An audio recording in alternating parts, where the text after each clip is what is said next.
Vous allez écouter une note vocale qui a été enregistrée il y a plusieurs mois. Je savais pas du tout que j'étais enceinte, mais ce qui est sûr, c'est qu'un déclic s'était fait en moi et c'est ça que j'aimerais vous partager dans cet épisode. Je me pose et je te raconte. Alors je me permets de te faire une note vocale. Tu m'as pas raconté cette histoire. Je sais pas si t'as vu ce que je t'ai envoyé hier avant d'aller me coucher.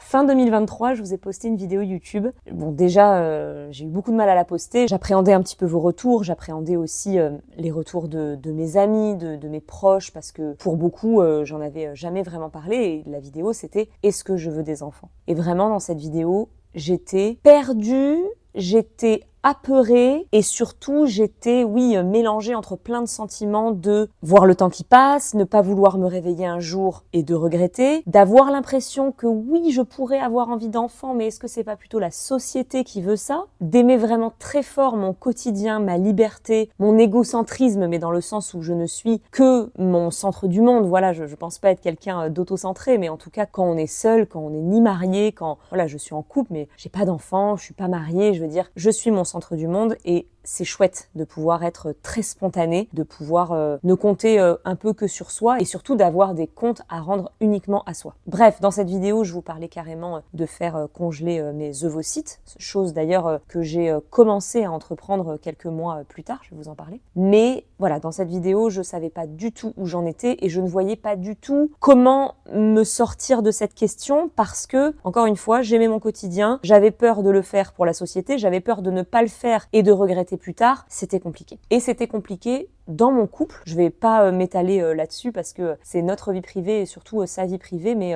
Mathieu m'a vraiment parlé dès le début de notre relation d'avoir envie de fonder une famille et de fonder une famille avec moi. Et ça faisait des années que je ne savais pas lui répondre si moi aussi j'avais envie de fonder une famille avec lui. Ou d'ailleurs fonder une famille tout court. C'était vraiment pas lui le problème. C'était c'est pas toi, c'est moi. J'ai donc posté cette vidéo, j'ai eu beaucoup de retours.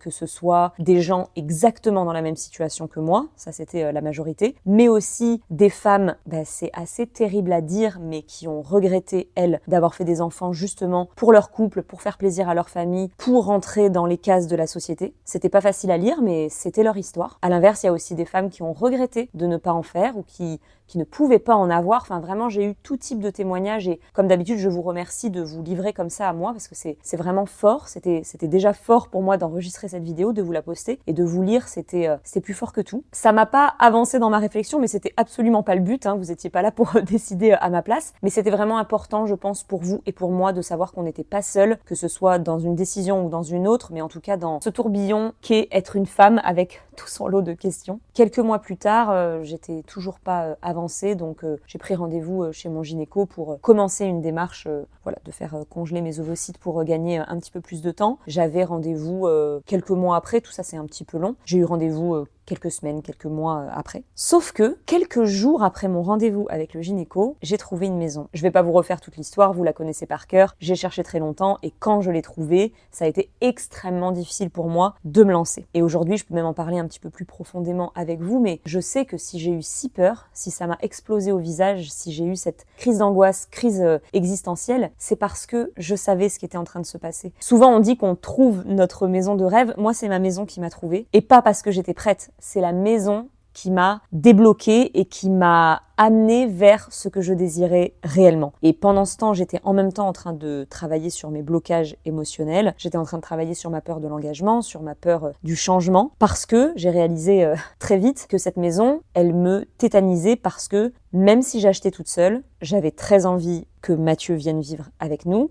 Et c'était le moment de décider. En fait, il allait pas me suivre.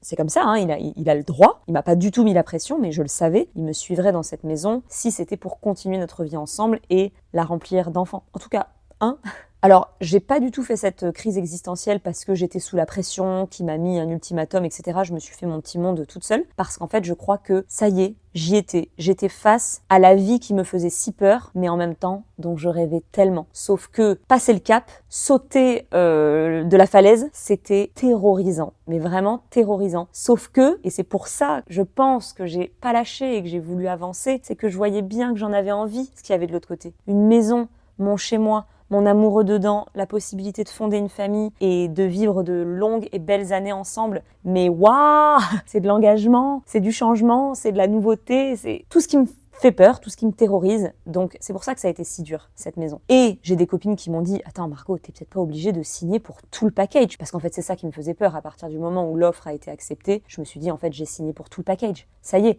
c'est parti. La maison, les travaux, le mariage, les enfants. Et mes copines me disaient « Mais Margot, détente, une chose à la fois. Et si tu finis seule dans cette maison, c'est ok. » Et c'était vrai. Mais en fait je crois que je savais que dans mon cœur, c'est pas de ça dont j'avais envie. Sauf que je savais qu'il fallait que je combatte mes peurs pour accepter ce rêve, pour accéder à ce rêve. Et j'avais l'impression que j'y arriverais jamais, que c'était trop difficile pour moi et j'avais tellement pas envie de perdre Mathieu et j'avais tellement envie d'accepter le bonheur qui s'offrait à moi. Et ça a mis des jours à se mettre en place, tellement d'angoisse, tellement de pleurs, mais j'y suis arrivée. J'ai travaillé sur moi, j'ai travaillé sur mes blocages et je suis allée jusqu'au bout du processus de la maison. Ça a duré 3-4 mois et pendant ces 3-4 mois, je suis devenue une autre personne. Mais c'est même pas 3-4 mois, c'est-à-dire que le lendemain où j'ai signé la maison, où là, tu n'auras les clés que dans 3 mois, mais voilà, ça y est, tu y es quoi. Hein. Le lendemain, j'ai dit à Mathieu que j'étais prête pour lancer un projet bébé. Je ne sais pas qui est en train de dire ces paroles.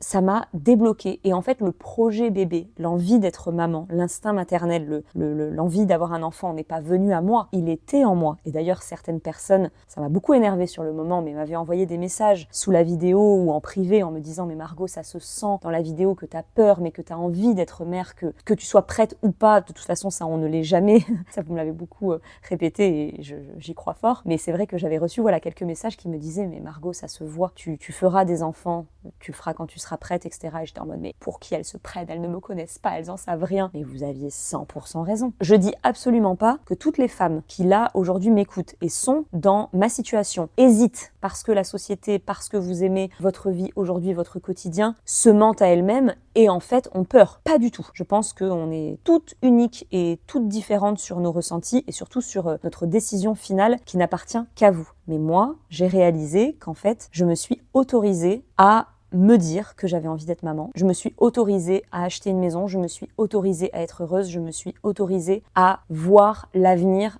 avec mon amoureux. Et il m'a fallu quelque chose de symbolique et un grand pas dans le vide comme un achat immobilier pour casser ma barrière finalement. Et ma maman m'a dit ça un jour. À ce moment-là, t'as cassé une tellement grosse barrière, Margot, que tu pourras jamais repartir en arrière. C'est-à-dire que, bien sûr, tu pourras avoir des peurs, avoir des angoisses, redouter, mais complètement repartir en arrière, c'est impossible. Parce qu'en fait, j'avais une barrière qui me bloquait et je l'ai explosée en 1000 morceaux. J'étais de l'autre côté. Vous voyez l'image? Et je le disais souvent d'ailleurs, là je vous raconte tout, je le disais souvent à mon psy, j'ai vraiment l'impression que le passage à l'âge adulte, ça ce sera peut-être un autre épisode de podcast, le passage à l'âge adulte, et le fait d'être parent, en fait on fait le deuil d'une vie d'avant. Je dis pas que la prochaine n'est pas bien, c'est juste qu'elle est différente. On a d'autres priorités, on a un autre quotidien. Et c'est ok, c'est complètement ok. D'ailleurs, je me le souhaite d'avoir une vie très différente par la suite. Mais je le savais tellement que je crois que j'avais beaucoup de mal à faire le deuil et à sauter de cette vie d'avant à cette future vie. Et c'est vraiment ce que j'ai ressenti quand j'ai acheté la maison, j'ai sauté dans le vide. J'espère que c'est à peu près clair tout ce que je vous raconte. Je pars dans tous les sens.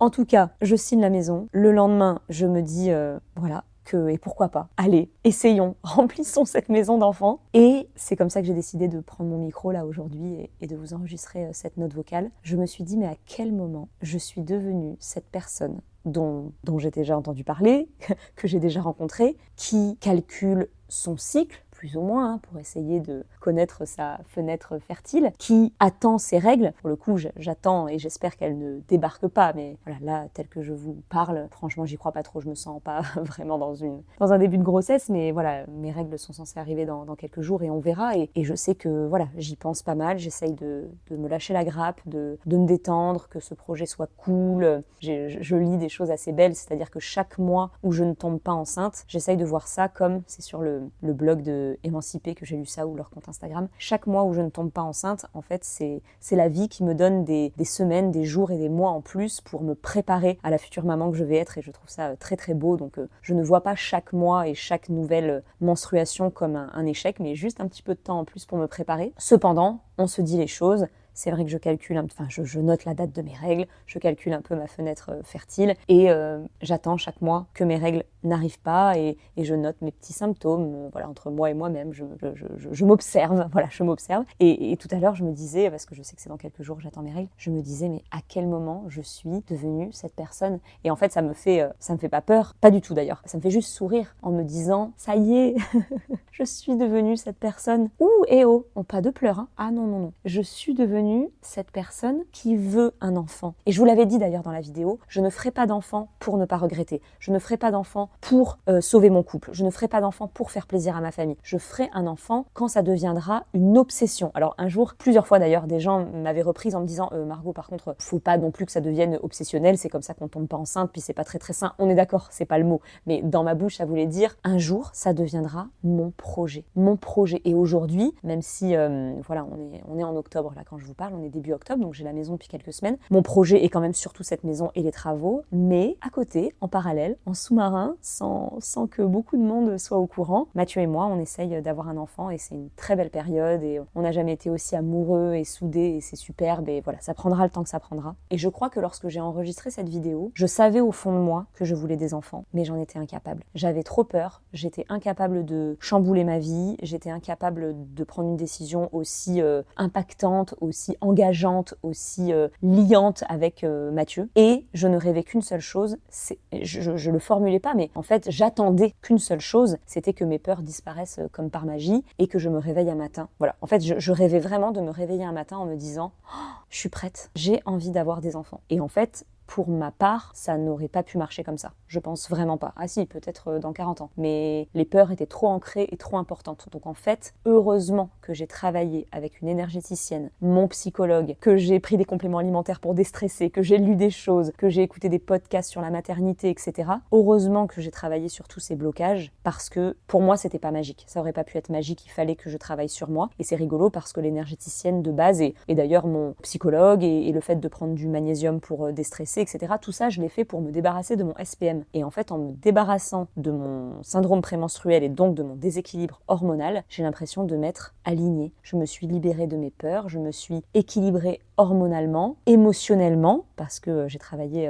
avec mes blocages émotionnels. Et tout s'est aligné, chaque pièce a trouvé sa place et la petite machine s'est mise à fonctionner. C'est exactement l'image que j'en ai, c'est qu'elle était en panne, elle avançait pas beaucoup. D'ailleurs, ça faisait quelques années que j'attendais que ça se passe. En fait, j'étais pas heureuse, j'étais pas malheureuse, j'attendais que ça se passe. Et c'est drôle parce que je sais pourquoi j'ai fait cette vidéo fin 2023, c'est que j'étais sur le point d'avoir 35 ans, l'âge auquel ma maman m'a eu. Et je m'étais toujours dit, pas avant 35 ans. Et c'est ça en fait qui m'a fait tourner cette vidéo, c'est que je me suis dit, j'y suis. On n'est pas périmé après 35 ans, hein. J'avais encore beaucoup de temps et j'ai du temps. Mais ce que je voulais dire, c'est que je m'étais un peu mis cette date butoir bien loin là, bien loin. Et quand j'y suis arrivée, j'avais toujours pas avancé en fait dans mon cheminement, j'avais toujours pas pris de décision. Et il m'aura fallu, vous voyez, j'ai tourné ça en novembre 2023 et là on est en octobre 2024, donc c'est il y a quelques mois que ça s'est libéré, mais vous voyez, ça a mis encore un petit peu de temps. Je sais pas s'il y a vraiment une morale à tout ça. Je pense que c'est un petit peu la partie 2 de cette vidéo. Je ne savais pas du tout s'il y aurait une partie 2 et je savais encore moins quelle serait la suite, mais voilà, c'est ça la suite. Je sais pas quand est-ce que je vous posterai ça, parce que je me vois pas poster ça maintenant, ça me mettrait bien trop de pression, vous êtes bien trop nombreux et nombreuses à écouter ce podcast et à me suivre, donc voilà, ça c'est pas possible, ça me mettrait trop de pression, je pense que c'est complètement contre-productif, mais écoutez, un jour, peut-être que je serai prête, on est le 13 octobre, c'est drôle d'ailleurs parce que j'ai signé la maison le 13 septembre, on est le 13 octobre, je ne sais pas du tout de quoi la vie sera faite, mais ce qui est certain, c'est qu'aujourd'hui, et ça m'émeut beaucoup, je sais ce que je veux dans la vie, et autant j'ai toujours su ce que je voulais dans la vie professionnellement, mais personnellement pas du tout. Si, je le savais au fond de moi, parce que ça m'est déjà arrivé, vous savez, de faire des mood boards, et j'y mettais des photos de famille, des décorations de maisons de famille, des maisons, de l'océan, etc. Et j'y suis. Il n'y a pas encore les enfants dans cette maison, mais je suis sur la bonne voie. Et quel que soit ce qui se passera, ce qui est extraordinaire pour ma part et très nouveau et très libérateur, c'est que je sais ce que je veux Et c'était très très lourd, l'état dans lequel j'étais quand je vous ai tourné la vidéo. Ne pas savoir exactement ce qu'on veut, ou peut-être le savoir inconsciemment, mais être bloqué par des peurs, c'est terrible. Je le souhaite à personne. Et peut-être que certaines personnes tomberont sur ce podcast et ça pourra leur donner un petit peu de courage. Vous n'êtes pas seul, sachez-le. Et moi, j'ai juste hâte de savoir ce que la vie me réserve. Je vous retrouve quelques mois plus tard, très très peu de temps après cet enregistrement que j'avais fait pour vous. J'ai réalisé que j'étais enceinte. Vous connaissez la suite. Aujourd'hui, je suis dans mon 2e trimestre de grossesse. Et quand je vous ai annoncé tout ça, il y a beaucoup d'entre vous qui m'ont demandé de vous parler de mon déclic. Bon, alors je vous en ai quand même parlé au début du podcast, justement, où je vous parle de mon 1er trimestre de grossesse. Mais voilà, je me suis dit, pas de souci, je vous en parlerai un petit peu plus. C'est normal parce que je vous avais parlé de ces blocages assez longuement il y a 1 an maintenant. Et en fait, c'est en triant mes notes vocales sur mon téléphone il y a quelques jours que j'ai réalisé que j'avais déjà enregistré tout ça et mon ressenti. Donc ce que vous venez d'écouter, je vous avoue que je m'en rappelais même pas, mais en l'écoutant, je réalise que voilà, j'aurais pas dit mieux aujourd'hui, donc j'ai très envie de vous le partager tel quel. C'est drôle, je sais pas si vous l'aurez entendu, mais je me suis entendu dire, même si j'achetais seule, j'avais très envie que Mathieu vienne vivre avec nous. C'est un très joli lapsus, je trouve. Et donc je vous le disais plus tôt, mais voilà, j'avais fini par arrêter de faire l'autruche. En fait, c'était plus vivable. Je me laissais porter comme ça et la solution n'arrivait pas toute seule. Donc je me suis fait violence. L'année dernière. Je travaillais déjà avec un psychologue sur quelques traumatismes, comme on en a toutes, mais surtout ma peur de l'engagement, de devenir adulte, de faire le deuil d'une certaine façon de vivre qui était la mienne. Il y a eu aussi ma rencontre, même si c'était en visio, mais ma rencontre avec Lucie Pied, qui est énergéticienne, avec qui j'ai travaillé sur mes blocages émotionnels, parce que c'est son travail, elle travaille sur les blocages émotionnels, et ça a été incroyable. Je l'oublierai jamais, en fait, je lui dois tellement. On a travaillé sur tout ça pour me libérer de mon SPM, qui a fonctionné, et finalement, en travaillant sur ces blocages, donc toujours la peur de la nouveauté, de l'engagement, de la perte de contrôle, etc., peut-être que vous vous reconnaissez là-dedans, en fait, je me suis libérée. Et pas seulement de mon SPM, mais de tous ces blocages, de toutes ces peurs. Et un jour, elle m'a dit que je devais surtout me remercier. Et il y a du vrai dans le sens où, j'ai pas tout de suite compris ce qu'elle voulait dire, mais il y a du vrai dans le sens où elle m'a accompagnée, c'est sûr. Pareil pour mon psy. Mais finalement, on peut faire ce travail que quand on l'accepte, que quand on est prêt, on est prête. Et je m'en étais pas rendu compte tout de suite, mais oui, j'étais prête. J'aurais jamais pu faire ce travail 1 an avant, 2 ans avant, c'est certain. Déjà parce que j'en pouvais plus de la situation, mais parce qu'aussi, ça y est, c'était le moment. C'est un peu brutal, tout ça chamboule beaucoup, donc voilà, faut en avoir envie, faut choisir le moment, faut être prête. Et moi, c'est passé par cette crise. J'ai l'impression que je vous ai beaucoup parlé l'année dernière de cette crise existentielle, mais vous comprenez un petit peu plus aussi pourquoi. C'est parce que je me suis retrouvée à poil, en fait. Je me suis retrouvée à poil avec toutes mes questions, tous mes doutes, toutes mes peurs face à moi. Là, encore une fois, je pouvais plus faire l'autruche. En fait, quand j'y repense, je repense à ça comme un exorcisme. C'était violent, c'était super violent, mais c'était nécessaire. Et voilà, cette impression où tout est sorti face à moi, quoi. Et tu assumes et tu prends les choses à bras-le-corps, quoi. Sous ce podcast, je vous mettrai aussi des comptes Instagram qui m'ont inspiré, qui m'ont aidé, des lectures. Donc n'hésitez pas à regarder, sous l'épisode, je vais vous mettre un maximum de choses. Et encore une fois, si vous avez vécu ou si vous vivez cette période, c'est peut-être pour ça que vous avez cliqué sur ce podcast, il n'y a pas de bonne réponse. Je dis pas du tout, je me répète, mais que si vous êtes dans cette impasse, que vous allez avoir un déclic et avoir envie de fonder une famille. C'est pas du tout la bonne réponse. Et d'ailleurs, ça a été ma réponse et je réalise vraiment ma chance. C'est un luxe d'avoir ce choix. Mais être dans l'indécision et ne pas réussir, ne pas arriver à faire un choix, à prendre une décision, c'est horrible. Du coup, je vous souhaite juste de trouver la vôtre, de trouver votre réponse parce que ça fait du bien, punaise. Ok, c'est plus une note vocale là, c'est un podcast.